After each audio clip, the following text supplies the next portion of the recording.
Welcome to Roll for Lore, the podcast for you if you think way too much about Dungeons & Dragons. Today's episode is about the Night Singer, the Nightbringer, or better known as Shar. Hit the theme! Hit the theme!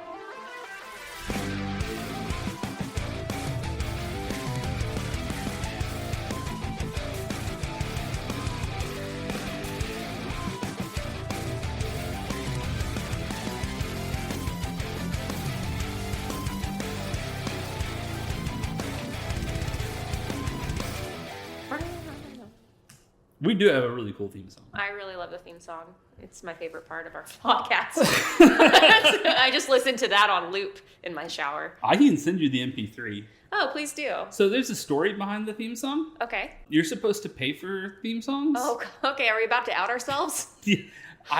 Because we were talking about doing the podcast for a long time before we did it. I found the theme. You like the theme. I like the theme. And then I could not find where I got it from.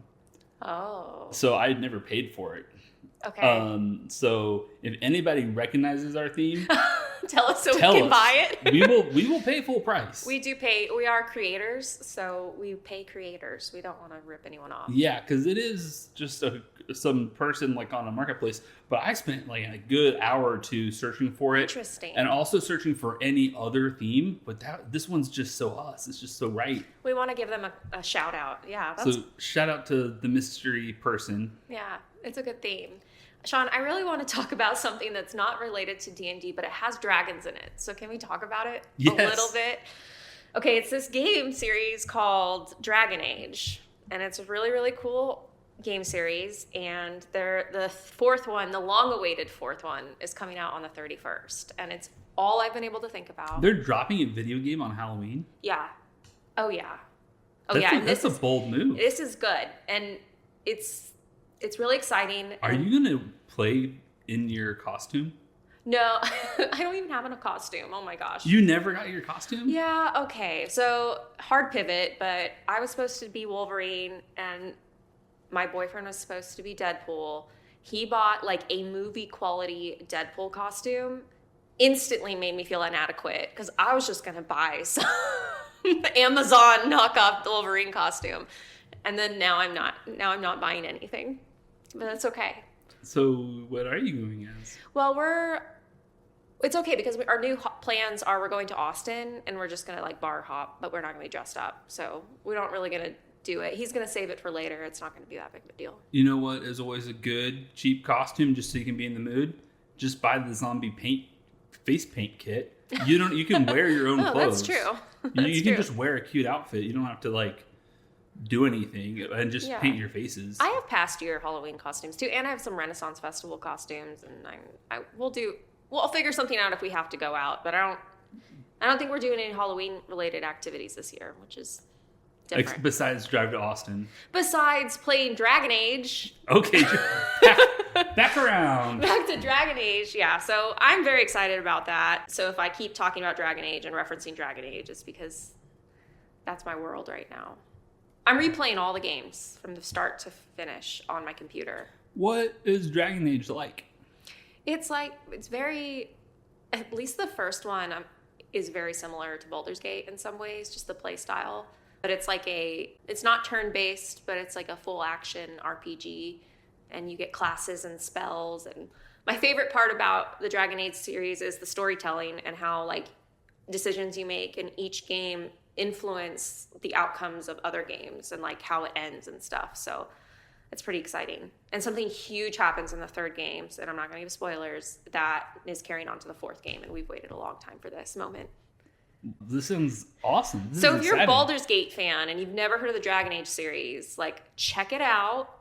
It's really great. You could skip the first one and be okay. The first one's painful, but play the second and the third one's amazing.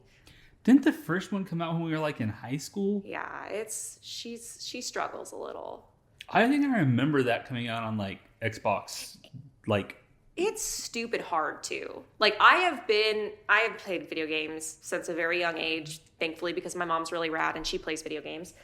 So she taught me. But anyways, I had to put, just to finish it, the first one on like casual mode, because I was like, I'm tired of dying on normal. Like it's just stupid hard for no reason. Like how old games used to be, more difficult, a challenge. Yeah. But I was playing it to speed through it, so I was getting frustrated. I like when video games have story modes. Mm-hmm. You know my favorite thing games do? This is my favorite. Is when they have Netflix adaptations and I can just watch The Witcher. Because somehow I've been able to watch at least season 1 3 times, but I never have time to play The Witcher. So do you play much video games or? I don't play video games ever at all. Wow. Okay. I bought a PC for my kids for Christmas. For my kids, in air quotes. It was like just a mid-tier gaming PC. It wasn't anything good at all, but you would probably think it was pig swill if you saw it. But, oh my gosh, I know nothing about computers. It has all the LEDs. Hey, that's all you need. And it has a remote control and you can change the LED colors and stuff. This game has... but I bought it thinking I would play Baldur's Gate. I really wanted to play Baldur's Gate. And I thought, I've got a lot of free time. I'm only a dad half the time. So there's a lot of like lonely Tuesday nights. And I thought I would fill those nights with Baldur's Gate. I played 2 hours of Baldur's Gate. I bought a $600 computer and a $60 video game. And I played 2 hours. But my kids use it all the time. Right. When my kids are over there, they're playing on it nonstop. And that's why I didn't get a super good one, because they don't really like any games that have graphics. They like Minecraft. So, Roblox? Is Roblox a game? They love... Not they, just Maddie. Maddie loves Roblox. Is that for the computer? Yes. Okay. You can play it on your phone, too. Okay. And the graphics are hot trash. So if you... But you know what? Having a good PC actually does make a big difference in Minecraft, because they draw distance. Like on their old PC that we had at my old house, it was like a gaming PC from like before my daughter was born. Oh, wow. But the draw distance was almost prohibitively like nerfed on. This is so far from D&D. Oh my gosh. I didn't know that though. That makes sense. I don't play video games. But so you didn't get far enough in Baldur's Gate to encounter Shar. No, absolutely not. So your knowledge of Shar is pretty low, right? Yeah, so for all my playing D&D, we have always used Eberron gods, but we've never really played in a campaign where there was a lot of god stuff. But I've never played a game in Faerûn, so I know nothing of Shar. Love it. Okay, well this one's going to be great, because there's a lot of lore on Shar, both from the existing D&D editions, and then Baldur's Gate, and then the new editions that are coming out. The new. I guess we decided to call it 0.5. Is that what it is? 5.5. 5.5. Well, so Shar plays a huge role in Baldur's Gate, which is what got me interested in her and her lore. As I said in the beginning, Shar has a lot of names. She has a lot of different names. She's known as the Lady of Loss, the Night Singer, the Nightbringer, the Singer of Eternal Night, the Dark Lady, the Dark Goddess. Say a name, and I'm sure she has that name. Well, a goth name. Yeah, just say any goth name, and that is also her name. None of these names were positive or uplifting. No, that isn't. Just take feminine pronoun plus sad thing. Like Mistress of Pain is one of hers. Yeah, so that's... The Lady of Lost Loves. Our Lady of Loss is one of them. Oh my God, see? It worked. My little trick worked. Well, I think you probably can tell from her names that her portfolio is pretty sad. She is known to be the goddess dark, night, loss, forgetfulness. And then the second edition, she kills Ibrandil. And I think I mentioned this before, but a quick recap. Ibrandil, who was the god of caverns and dungeons, so she gains that portfolio as well.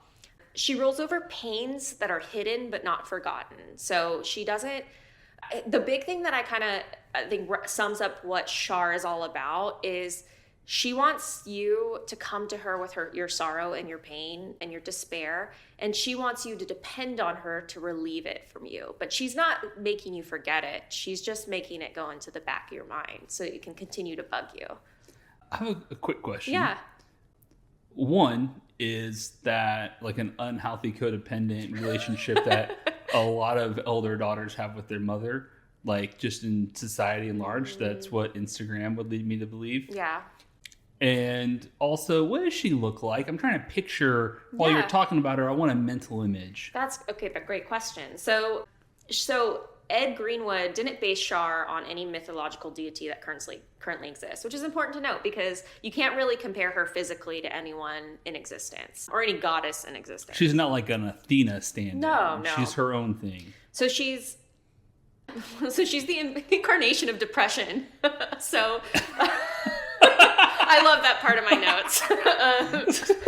She is the incarnation of depression. So she's usually shown as a dark demigod of shadow, a darkly beautiful human woman with long raven black hair that's clad in all black, and her attire and hair is kind of swirling into this like coalescing swirl of despair and darkness. If you were going to cast her in the movie, who would you want to play her?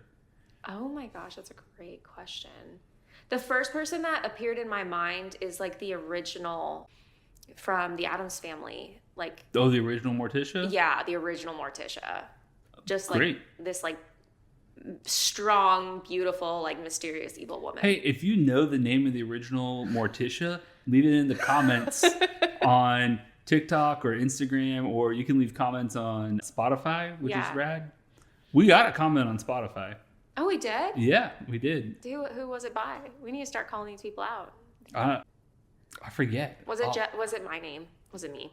No, I'm just kidding. I left a comment too, but a stranger I don't know left a comment. Cool. I love it. We have listeners. I think it might be Carly because they said go Jessica. Okay. Maybe it was Carly. So sweet. I love Carly. Okay. Well, yeah. So in Netheril, she also was depicted as having like a black or purple hued skin, but that had like shadows and stars in it, which is kind of cool. That's rad. I want purple skin. So her eyes are depicted as large and haunting and solid purple with pupils as black as coal. So that's pretty intense. And then when she visits mortals in their dreams, her dark hair, like I said, will move and swirl regardless of the gravity or any other forces. So it's just kind of like this ethereal, floating dark being. She appears as she has like two aspects. So I was reading more about aspects and gods, and like gods usually have aspects, and that's essentially their human form. When they come to the human world, how they appear. Shar has two different aspects that she's known for. One is the Night Singer, which everyone will know from Baldur's Gate. That's primarily how she appears in that one. And that's a woman who is 13 feet tall. It said specifically 13 feet tall. Even. Shrouded entity in a vast cowled cloak, and shadows are swirling all around her. And then she wore a mask of feathers of every kind, which like concealed her face and disappeared into the dark depths of her cowl. So she's kind of like the Masked Singer on NBC. Yeah. Oh my God, that would be such a cool Masked Singer costume. Have you ever watched that show? Yeah, we watch it obsessively, actually. I haven't seen a single episode, but I love it. It's my favorite show. I love it. They have the best commercials. Are phenomenal. And I was so convinced this year Cher was one of them, but it wasn't Cher. One of my favorite memes of all time. You're already laughing, so I'm scared. Was Sir Paul McCartney had tweeted, "Watch The Masked Singer tonight. One of my friends is going to be on it." And then somebody was just like, "This is a wild way to find out John Lennon's still alive." Oh my God. And I don't know why, but that was like a tweet I saw 6 months ago, and it's still hilarious. I am not on Twitter, and I sometimes regret it when I hear things like that. But then I hear about the spats Twitter's that terrible. happen. Yeah. No, Twitter's horrible. I only see Twitter from when people screenshot it and put it on Instagram.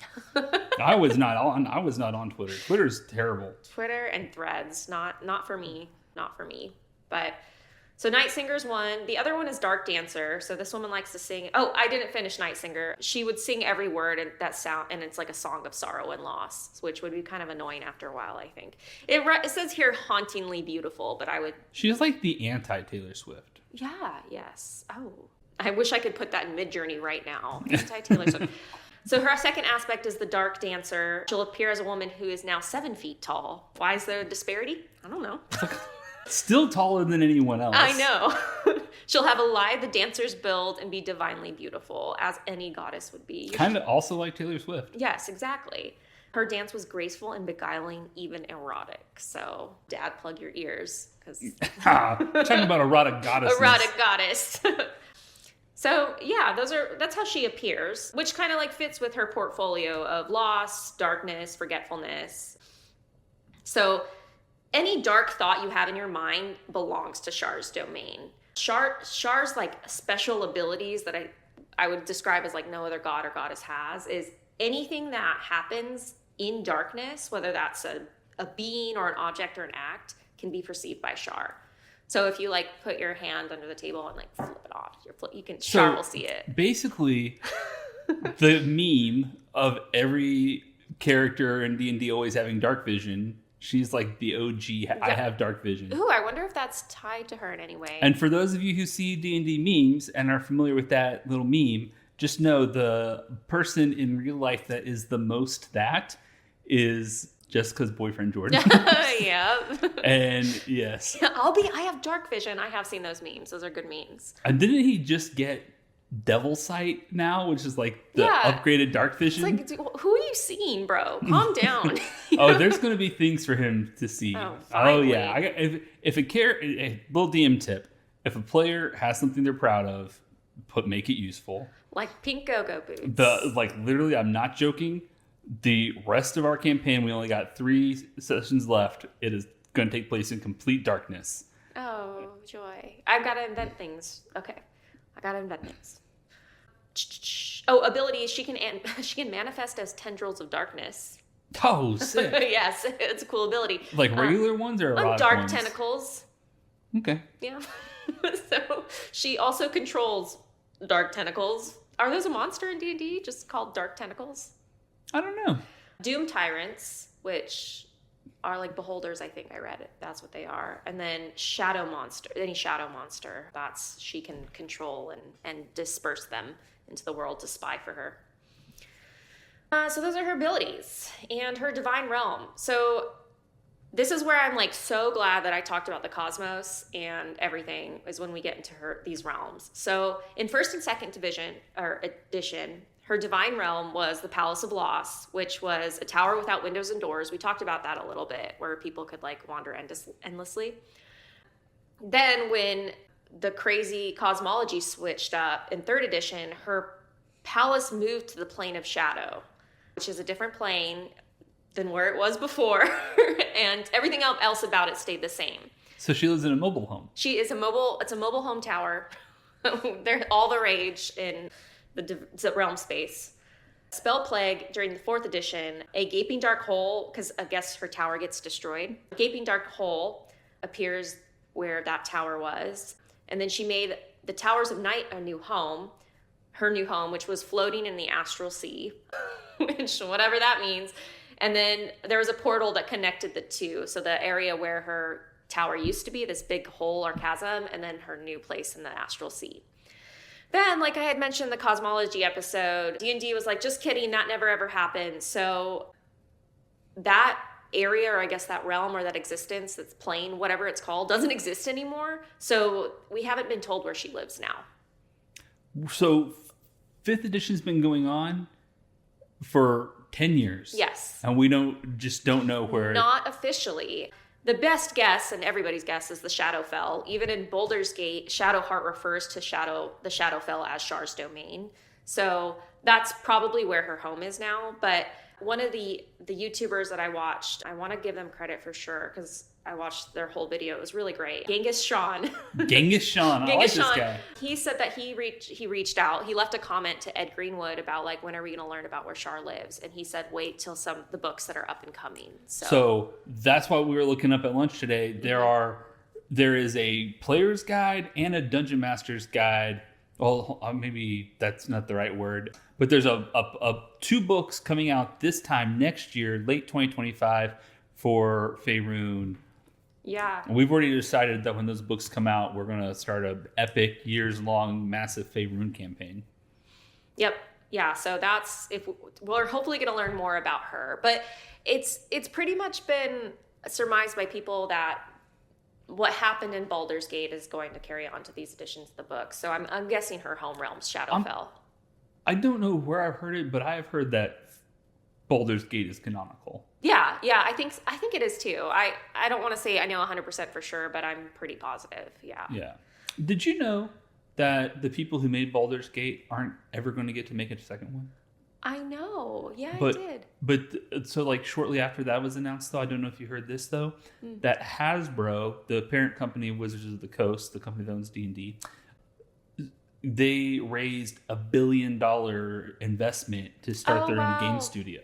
I did not hear that. That's amazing. Because they had 2 huge hits last year in video games with Baldur's Gate 3, but I mean, they didn't make all the money off of it. Yeah. And then Monopoly Go. Oh, I've heard. Yeah, that one blew up. Well, I don't know why, but people love that game. So, and they already have a really popular Magic client that is kind of getting old. So. Oh, wow. Okay. Yeah. Well, that's amazing. I mean, it's just a little. I like that. I think that adds a lot because. Circling back to video games. Well, and I'm not going to. Baldur's Gate's not why I'm into D&D, but I think it made it more accessible. It's why a lot of people. I know. Yeah. It's a big reason why if you go to the Target right now, Time Magazine, there's a big D20 on the cover. Yep. I love it. And I love it because it makes everything. It just opened up the world and made it more viable, not only as a franchise, but a little bit more approachable, in my opinion. Doesn't have that stigma anymore. But Shar has lots of stigma. Shar's a bitch, but I love her. I love how bitchy she is. So people worship Shar because she helps people forget their pain. But as I had mentioned, she's actually she's using their loss against them and using it to control them. So it's disguised as she's doing like a nice thing for her followers, but she's just not. She's worshipped mostly by people grieving over loss or people who want their memories restored or forgotten. So she kind of has a portfolio over that too. Her worship is outlawed in most places for good reason, and we'll get into that. But in the other episode, I talked about their birth. So Shar, after Ao created Realm Space, the crystal sphere, that's the crystal sphere where Toril is, by the way, there was nothing but raw protoplasmic energy and darkness and nothingness swirling around. And that's where Shar and Selûne were born. And they were twin sisters, and before they were even born, the darkness didn't have any living beings in it except 13 Lords of Shadow known as the shadowy. Shadowy play a huge role in Shar's mythos, so we'll get back to them in a second. But Shar and Selûne appear. They're twin sisters. They start to create the rest of the realm space. They're beautiful. They're identical sisters, but they're polar opposites, kind of like the yin and yang situation. They're even depicted as a tall black figure and a tall white figure, so very much yin and yang. So together they created the cosmic ether Abertoril and other heavenly bodies infused these worlds and infused them with life. As they were creating the realm space, they created Shantia, is actually how you say her name. Shantia is the goddess of life and bounty. Shantia begged Shar and Selûne for warmth because she wanted to create these worlds that had life. And for life, you need warmth. And Shar was like, oh, absolutely not. I don't do warmth. It needs to stay even. Where then Selûne she decided, no, actually, let's do it and let's give more light to the realm space. And I honestly think my hot take on that is that's such a bitch move. I know we all think Shar is the evil one in the two, but I mean, Selûne kind of started it. She did, though. She didn't want it to be even. And honestly, human existence sucks a little bit anyway, so I think Shar was right. I'm just kidding. Life is great. That little depression slipped through. I picked it back up. I'm stuffing it away. That thought belonged to Shar. Oh, yeah, you're right. Shoot, Shar, get out of here. Well, this started the war of light and darkness between Shar and Selûne. And a lot of things happened in that war, but one of the main things that happened is Selûne reached into a realm of eternal fire, grabbed a piece of light, and threw it to a celestial body to create the sun, which created the warmth around this. Oh, hell yeah. Good move. When she did that, it weakened her because it hurt real bad. She did touch eternal fire. Shout out to my boy Luke. He knows what that's like. No. Oh, no. Luke. He's listening. Is he listening? Is he doing okay? Yeah. Luke, I think about you. So I don't even know you, but I hope you're okay. So Shar, then, with the help of the Shadowbari, the Shadowbari are pissed at this point. They used to have complete darkness. They were hiding from all these other awful things that they did. And now there's light. So they teamed up with Shar and they started to fight harder against Selûne, who was now injured. Well, absolutely desperate to keep Shar from destroying all life that Selûne just allowed to be created, she ripped off a piece of her own divine might. Yeah, gods can just rip off pieces of themselves. It gets weirder. She rips off the piece of her divine might and threw it at Shar. Oh, wow. And as that piece of divine might is passing through Shar, it bound to pieces with Shar and formed the first goddess of magic, Mistral. What? So Mistral has two moms, Shar and Selûne, who are sisters. What? And then, of course, yeah, you can't have goddom and you can't have mythology without incest. So does that make Mistra the fifth person? So this isn't Mistra, it's Mistral. Mistral? Does Yeah. it make Mistral the fifth god, basically? How many guys? We got Ao, Shar and Selûne, and Bounty. What was her name? Shantia. And at this point, are these the only gods in existence? No, great question. So during this battle, other gods started to be birthed, and these are bad gods. So basically, all the gods were born from trauma. No wonder they're all so messed up. Yeah, essentially. None of these children were planned for. Yeah. So I mean, okay. So Mistral. Wrapping that up, Mistral ended up working with Selûne to defeat Shar. Mistral sided with Selûne.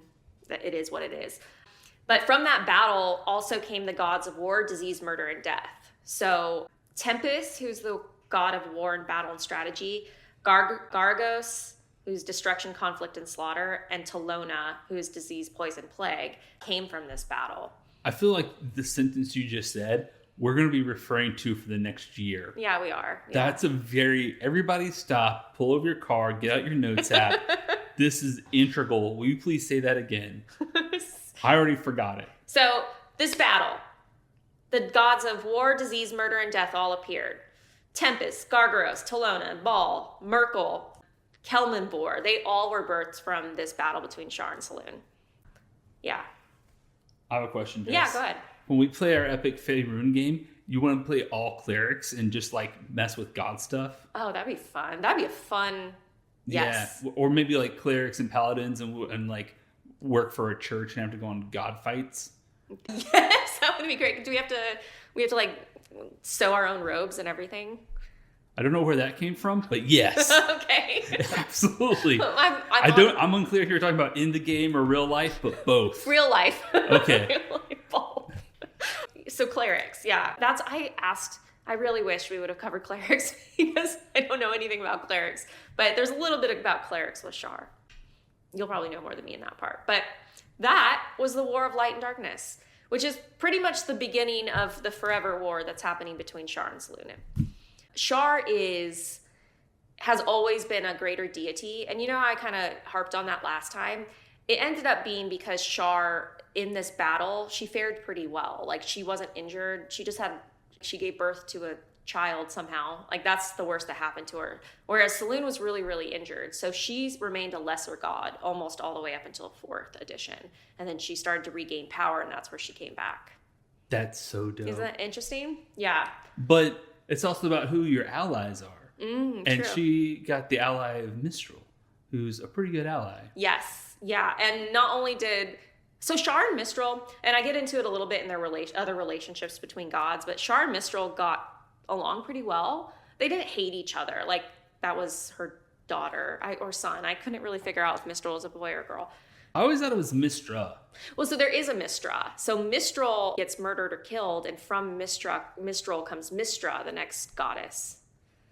Whoa! Yeah. Well, we're gonna have to cover Mistra in her entirety soon because she's huge. But yeah, that's the War of Light and Darkness. So in my Aeom episode, I mentioned that there was a huge war between primordials and the gods, and we kind of talked about what the primordials were. The primordials are beings of chaos that just liked attacking newborn worlds because they're elemental. Yes, yeah, exactly, yeah. So in the Dawn War, that is the one time, which was pretty early on in this strife between Shar and Selûne, where Shar and Selûne got back together as sisters to help the world. So they combined forces to put down the primordials, and Shar used her powers of shadow and loss to contain some of the chaos unleashed by the primordials. And then Selûne infused the realms with celestial light and warmth to sustain life, which preserved creation and kept the primordials from taking over. I'm just picturing them like standing back to back, hovering above the earth. Yeah. And like with light and dark and all this magic swirling around. Yes. Man, type that in ChatGPT, man. And all throughout Shar's, I guess, existence and battle with Selûne, she's used they're called the Shadowvar, but multiple of them I think are called Shadowbari. Cool. Anyways, she uses them and works with them to like carry out her deeds. There was a point eventually where the Shadowbari were imprisoned in a pocket-sized sphere with something called the Shadow Star Key, which contained the majority of them. So she didn't have them as, I don't want to say companions, but as like an ally anymore when that happened. The person who actually did that was Azuth, who was the consort to Mystra, and a powerful wizard who later became the god of spellcraft. So he's the one who did that, which is part of the reason she, among other reasons, hated Mystra so much. And so that was a human who got promoted to godhood. Yes. And that pissed off Ao. Yeah, Ao was like, stop doing that shit. Stop making your boyfriends gods. Yes, there's too many ex-boyfriends now that have superpowers, and that's not okay. What do you think you are? Some kind of god? Oh, yeah. So that's a great segue because Ao's pissed at this point, and he's like, God, guys, stop it. That's it. I'm sending you all to the mortal world. Now it's the time of troubles. Good luck out there. The significance of Shar and the time of troubles is this forced gods to take on these mortal avatars, aspects. So this is when Shar started appearing as the dancing lady and the singing lady. I think those are the technical names for them. During this, Shar, this is what I mean, like Shar's just a bitch for no reason. Shar went down to the earth and she's like, you know what, it'd be really cool if I dressed up as my sister instead. Disguised herself as Selûne, went to Waterdeep to hide. Waterdeep starts worshiping her as actual Selûne, and she convinces an avatar of Selûne herself that she is Selûne. So now we got Luna, who's the true avatar of Selûne, imprisoned by Shar and psychologically tricked into thinking that Shar is Selûne. Like, why the hell is she doing all this? Like, she really sounds like a manipulator. She is. Out of her core, she is. But she's such she's a a badass. gaslighter. She is she's very gaslighty. She's Anyways. okay. So when I was in my let's find a girlfriend phase, and I was going on all these blind dates, all these girlfriends loved to trauma dump on me, and they all had the same stories about their exes and their moms. And this, like, if you're like a trauma-ridden 32-year-old in Dallas, Shar is your mom. Okay, that's why I love her so much, because I'm a 33-year-old trauma-ridden like, white female. But like all these girls I went on dates with just told me about how their moms were narcissist gaslighters. Aww. And that's Shar. So they were just children of Shar. It sucks. Well, so anyways, Shar was doing all the shenanigans. Pretty much what came out of that is Luna and Shar. Luna regains her divine power after being rescued, and a bunch of people who thought Selûne or Shar was Selûne found her out, and it was this huge deal. So that was there an adventure module where you have to kill her? Oh, I wonder. I don't know. I don't know. I'll have to find that out. I used to think, I just want to say this. I used to think adventure modules were stupid, and then we play Strahd, and now I know they are. Oh, no. I'm never going to play another adventure module as long as I live. Hey, well, I will read them, but I'm like for lore purposes. But yeah, that's true. I want. To see I kind of want to read the one with Tasha in it, the Feywild one, because I like Tasha. Yeah, we were talking about Tasha a little bit. We'll talk about Tasha later. Okay. Oh, is she in this? No, I wish. No. We're going to talk about Tasha in my episode too. Elminster's somewhere in here. I always say that and then I never talk about him. That's our new meme. Elminster and Tasha are from two different worlds. Because this is a Faerûn god and Tasha's from Greyhawk. Okay. So she's probably not in here at all. Okay. Well, that was the time of troubles, and that's when Ao put them all on Earth. They came. They're now off Earth, and this is when he rewrites the tablets, I think. Ao does. So now the gods are like trying to behave unless they're Shar, and then you're still wreaking chaos. So the spell plague was a huge event that happened in the D&D timeline. I'm going to have to do a whole episode on this, or one of us are going to have to, because it's very interesting and a lot happened. But it felt like that from my research that the instigators of it were Cyric, which is the god of lies and madness, and Shar, who helped him murder Mystra, which is the goddess of magic, and it totally destroyed the weave, which is where magic comes from. So a little on Mystra.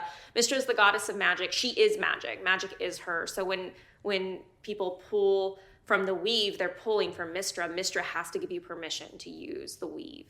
And because of this, Shar's always been really jealous of Mistral and Mystra because she wants to tap in and use the weave.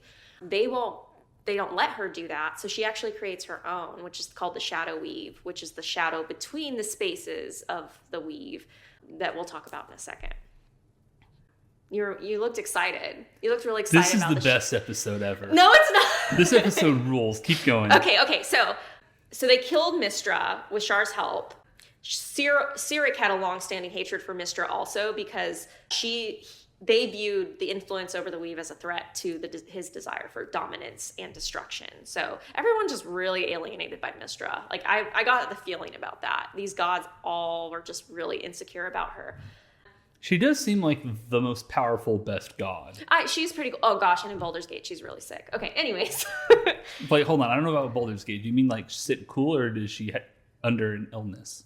Oh, no, she's like sick cool. Okay. Do kids not say that? No, they do. She has Riz? They do, but I don't know. She's a skibbity god. But I don't know. Maybe a sick god of magic would be like, wouldn't that be a cool plot hook if like the goddess of magic got sick? And then like magic doesn't work right? Ooh. And you're casting a cantrip, but you accidentally cast Meteor Swarm? Oh my gosh, that would be good. I like that. I wonder what happened. So when Mystra is murdered, the weave is gone. So it's unraveled, and that left everybody without either source of magic or control. So I wonder what happened in the mortal realm, where people just trying to cast spells and they're like, oh shit. Yeah, we gotta do the spell. Can you do that one next? The what one? Oh no, we gotta do Selûne next. Yeah, we gotta do Selûne next for sure. But we gotta then we'll do Mystra and Spell Plague. We gotta do Spell Plague. Yeah, for sure. So, in response to the collapse of the weave, Shar combined the remnants of negative energy plane with the plane of shadow and formed the Shadowfell. So that's where the Shadowfell appeared. The Shadowfell is like, if you play Baldur's Gate, it's just essentially this area of complete darkness that has all sorts of monsters and aberrations that do Shar's will, essentially.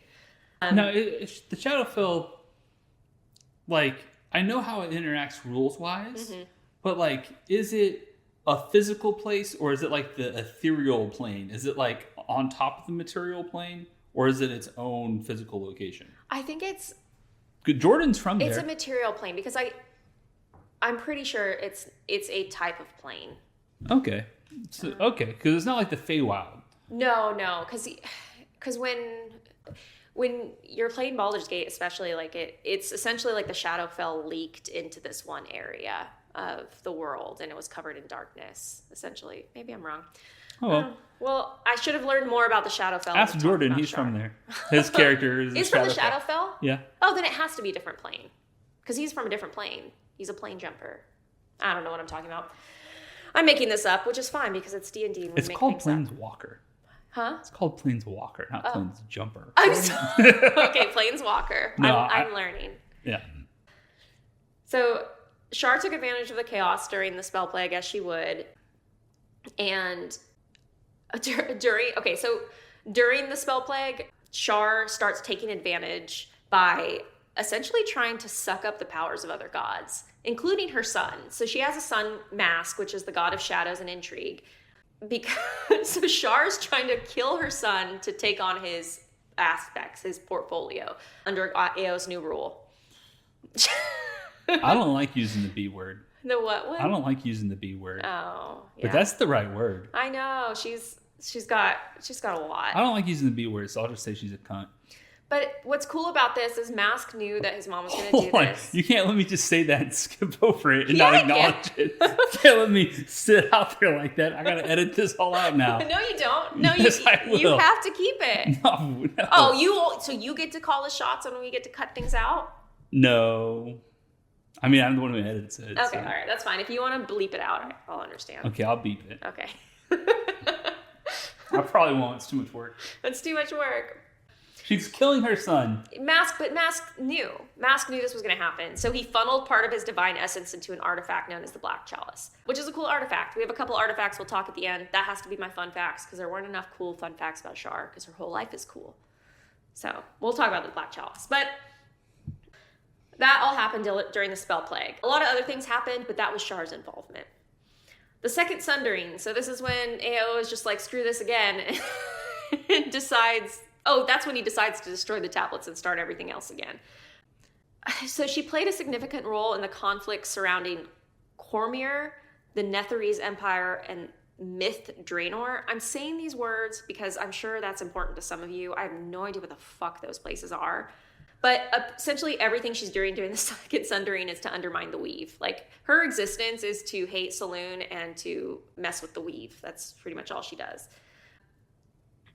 During the battle in Cormyr, she used her agents to infiltrate their political structure, which that's another one of her portfolio items. And I have a little bit on their worshippers and the way that their temples work, but everybody's kind of required to either participate in political intrigue or pass on secrets or murders and sacrifice. Like, essentially once a year, they have to do one of these things. So she's kind of the goddess of political intrigue as well in some ways.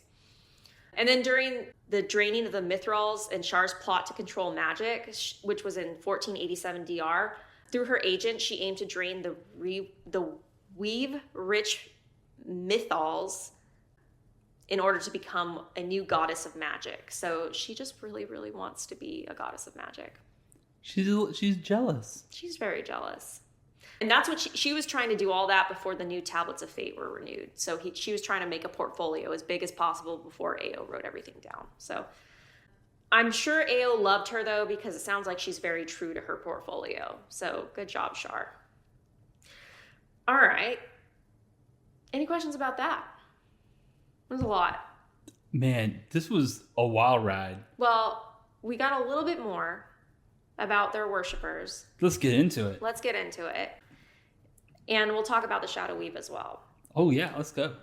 So this is the part that gets a little more technical. There's a structure and hierarchy to Shar's temples and worship, which I'm sure most gods do, but this is the first one I've come across, so it's exciting to me.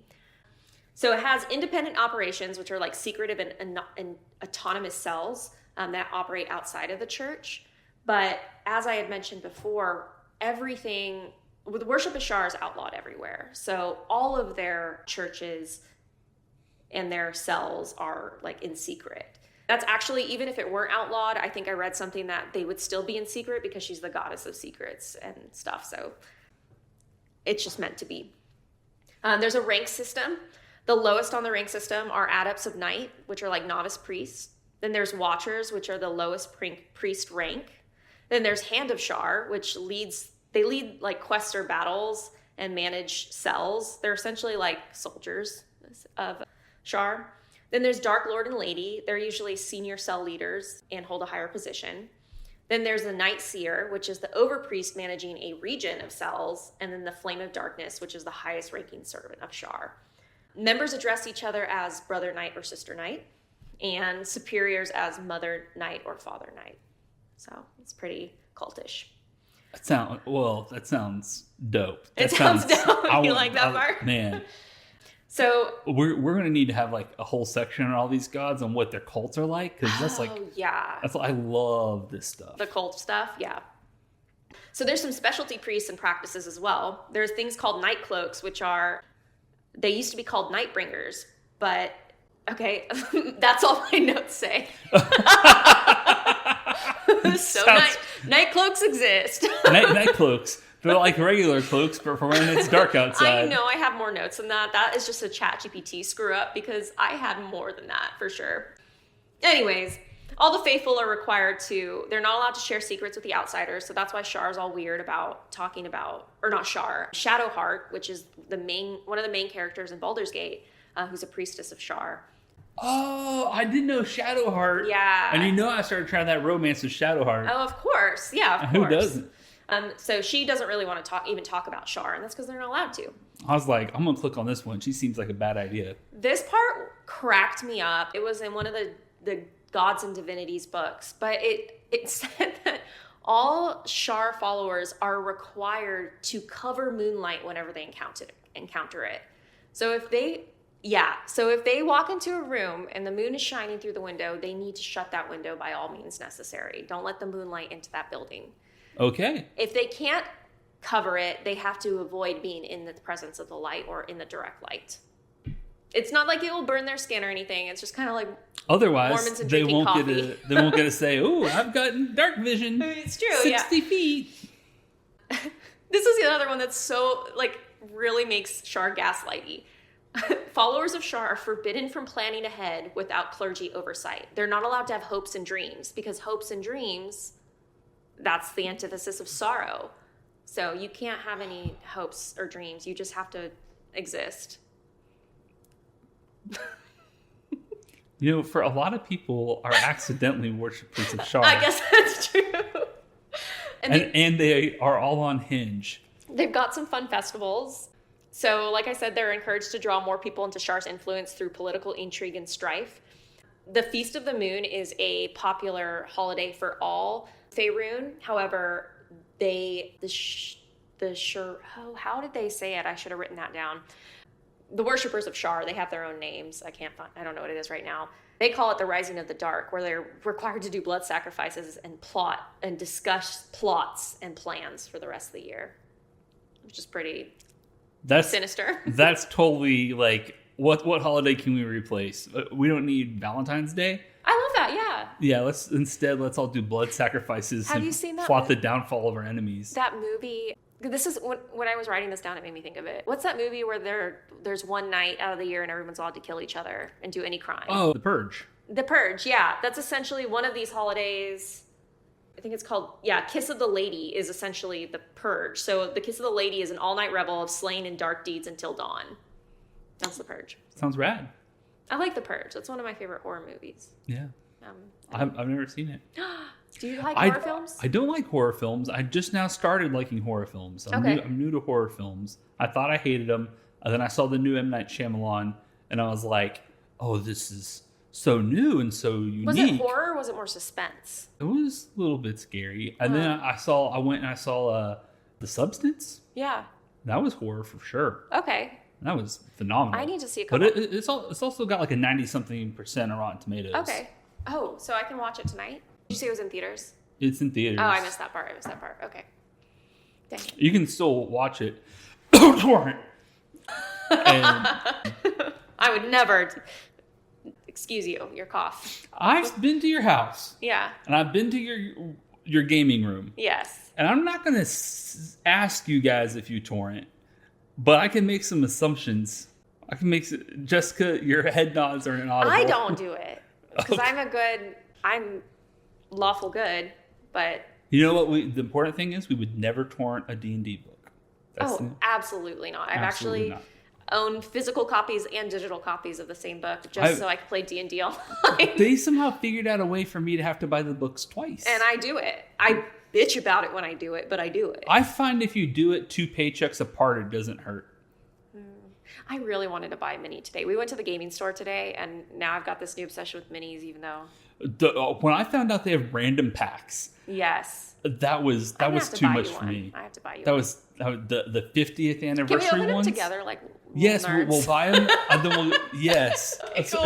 it's like opening a pack of Pokemon cards. We can record it and put it on our Patreon. I got a Pit Fiend. He's so cool. And then he's selling for eBay for like $7. So perfect. Let's do it. We're way off topic. Are we? We're almost at major places of worship. Temple of Old Night. That's one of her main temples. It was a subterranean complex in Kalimport, which is apparently a major city in Faerûn. I had no idea. I know that one. It's ruled by Ertimara El Edrasi, which is She's called the Dancer Before Dawn, and she's the highest ranking mortal servant of Shar ever to exist. So she's the flame? Yes. Yeah, she's the whatever it was. I mean, she's got dancer. Flame of darkness. She's got the dancing thing. Dancer Before Dawn. Dancing in darkness, which, hey, that's actually got some historical thing. Oh, yeah. Because, like, back in the Salem witch trial days, they were like, we saw them dancing naked in the woods. Oh, that's true. At night. Yes. Like, were they doing magic? Were they summoning? No, they were just dancing in the woods. That's one of my favorite. I know it's probably like a fake store Instagram ad, but there's an Instagram ad for a shirt right now that says, like, they burned women, not witches. And I love that because it's true. It's just women dancing. It is true. Because witches aren't real, guys. They're not real. Sean's making a face. Oh, I mean, you're right. We're going to talk about witches in my episode, too. Okay, we'll talk about that then. The Dark Embrace is another huge place of worship. It's for people who are dissatisfied with the leadership of the Old Knight. They have more ruthless policies. So if you're building like a D&D campaign and you want like real baddies, put them in the Dark Embrace Church. There is a really special, I guess, servant of Shar. It's called the Dark Justiciar. I think that's how you say it. Justicar, maybe that too. And that's what, a little bit of spoilers for Baldur's Gate, but not much. Like, there's a place in Baldur's Gate where you go to do essentially a gauntlet of trials, and at the end, when you finish it, you're required to make a sacrifice to Shar, which is killing a priestess of Selûne, and then you become a dark Justicar. They're tasked with spreading Shar's influence with acts of murder, deception, and shadow magic, and their primary targets include Selûne's followers. So they're like essentially specifically out there to like kill Selûne's followers. How they're different than any other priestdom is they kind of operate outside of the church, but under Shar's direct influence. So they're kind of like knights. They're knights errant. Like in Lord of the Rings, or not Lord of the Rings, in Star Wars, they are the red cloaked stormtroopers. Okay, and it's so awesome you say that because when I was trying to find fun facts, I was reading this Reddit thread, and it's like if you want to make a Sith Lord in D&D, it needs to be like a Dark Justicar or somebody who worships Shar because the Shadowfell is essentially like Sith magic. Shadow Weave, we talked a little bit about that. So the Shadow Weave is like the alternate magic weave that you can use. So it's the negative space between the lattice of the weave, main magic source. Only people with permission from Shar can use it. So people who use it are really, really good at any magic that revolves around Shar, but what they're not as good with are trance and evocation magic, and not as powerful when using the Shadow Weave. Sorry about that. You can't create light, so any spells that create light, you can't do that with Shadow Weave. And in order to use it, you have to lose a piece of your mind, which means you lower your wisdom score by 2. Oh, and what do you have? Can you be any kind of caster? I believe so. Okay. Aren't clerics wisdom based? So like, I don't know, you probably don't want to be a cleric. Well, I mean, the weave is probably not a cleric, but like you be a wizard. Because generally if you're worshiping Shadowheart's a cleric. Shadowheart's? Well, did she lose 2 points of wisdom? Maybe she did. She might have. Man, this goddess is crazy. She's like, if you want to worship me and become my best caster possible, dedicate your life to me, I'm going to make you less good at that. Yeah. Oh, yeah. I'm going to make you less good at that, and I'm going to make you miserable forever and take away your free will. So, yeah, please worship me. I don't see any plus sides other than she's a badass. She's cool. Why is she a badass? Because she wears all black. Yeah. That's true. Other relationships. Enemies. We talked about it. Mistral and Minstra. Hates him. Hates Lathander, god of morning. Screw that guy. Hates Aminator, god of the sun. That guy sucks. She slew Ibrindol, the god of dark and underground. I Googled why the hell did she do that? Like, why was she so grumpy? And it was just an act of opportunism. She just wanted to expand her influence over dark. So fuck this guy. I have his powers now. She hates Skuenduckle. There's no way that's how you say that name. But it's the god of travelers. And she hates them because they're not secretive enough. Helm, god of guardians, got mad at her when she killed Imbrandil, so she hates him now too. And she saw herself as the enemy of a Cerulean goddess, Nesseri, who worked to heal grief, because why would you heal grief when I want people to be upset all the time? So those are her enemies. Her allies are of Merkel, which is the god of the dead. Her only regular ally, like throughout every D&D edition, has been Talona, the goddess of poison and disease, which will be cool for a campaign with my little poison and disease girl. She has also been an ally of Koza, which is the god of destruction, Moander, which is the god of rot and decay. So anything nasty, she's friends with them. And then my final actual fun facts. So in Baldur's Gate 3, her depiction was kind of sparked some criticism and controversy. Some players felt that the way they depict Shar in that universe is a little more sympathetic than it should be. Like Shar's, we talked about her. There's not anything good and redeeming about her, because Shadowheart can kind of change her ways and understand and see the wrong of what she's doing and appeal to Shar in some ways, and that's not really the case in the D&D canon normally. There are cool artifacts that came out of the lore of Shar. So a powerful relic, the Rod of Oblivion, was a powerful relic which represents the complete annihilation of all light, and she's wielded it in battles against Selûne, or Selûne. Black Chalice, we talked a little bit about that, and then the Shadow Star Key, which was the little mini verse that contains the Shadowvar. There's some notable followers of Shar: Shadowheart, Telemont, Tanthul, I don't know who that guy is, and cultists of the Sharan. Cultists and Sharan agents, they're called Sharan. Sharan is the name of their followers.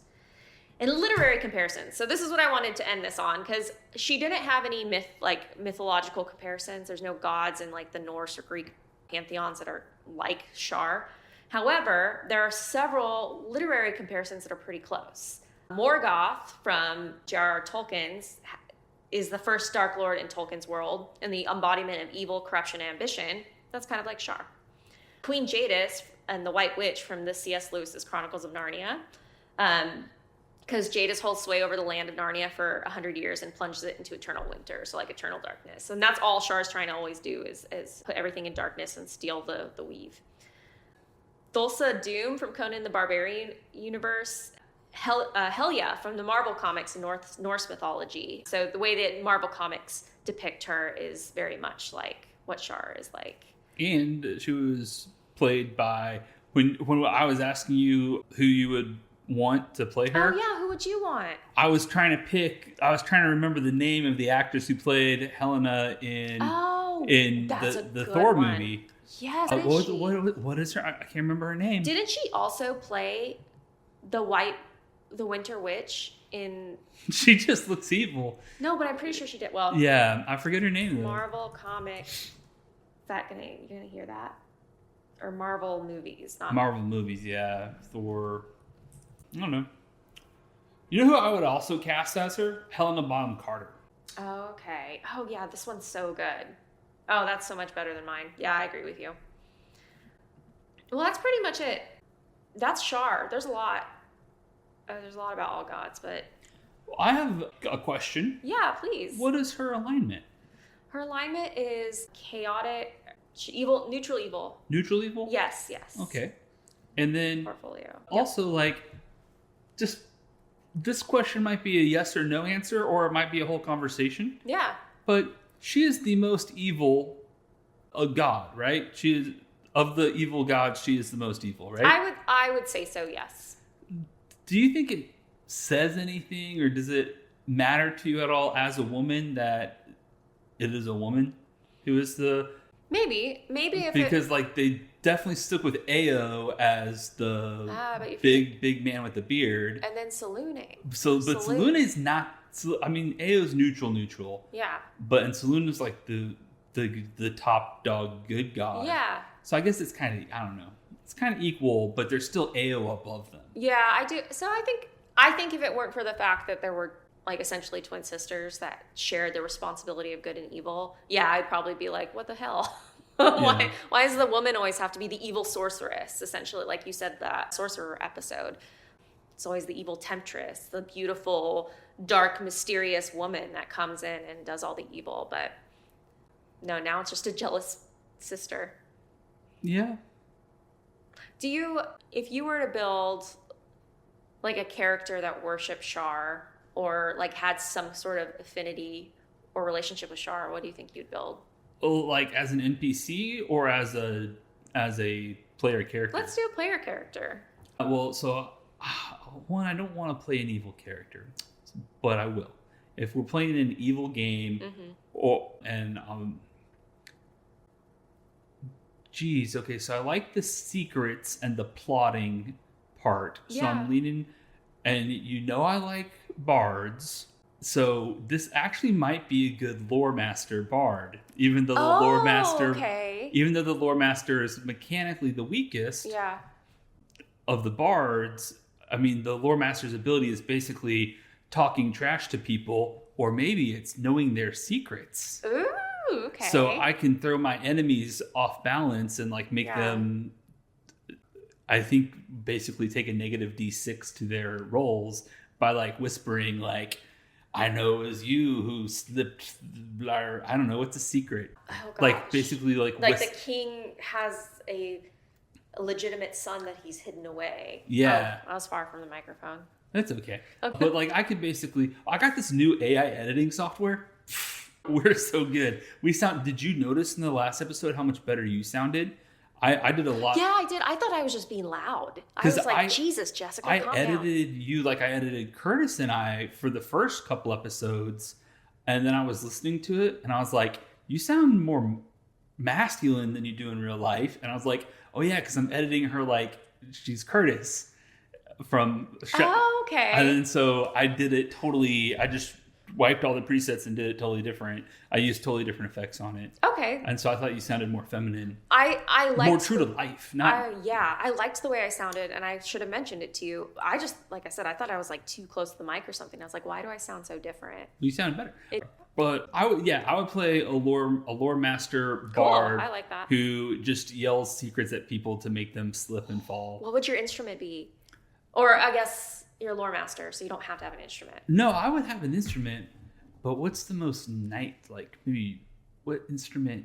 Maybe an oboe? Saxophone? I'd play a tenor saxophone, and after that, No, that's a different one. I can't think of it. That loneliness. Leave a comment in our Instagram, TikTok.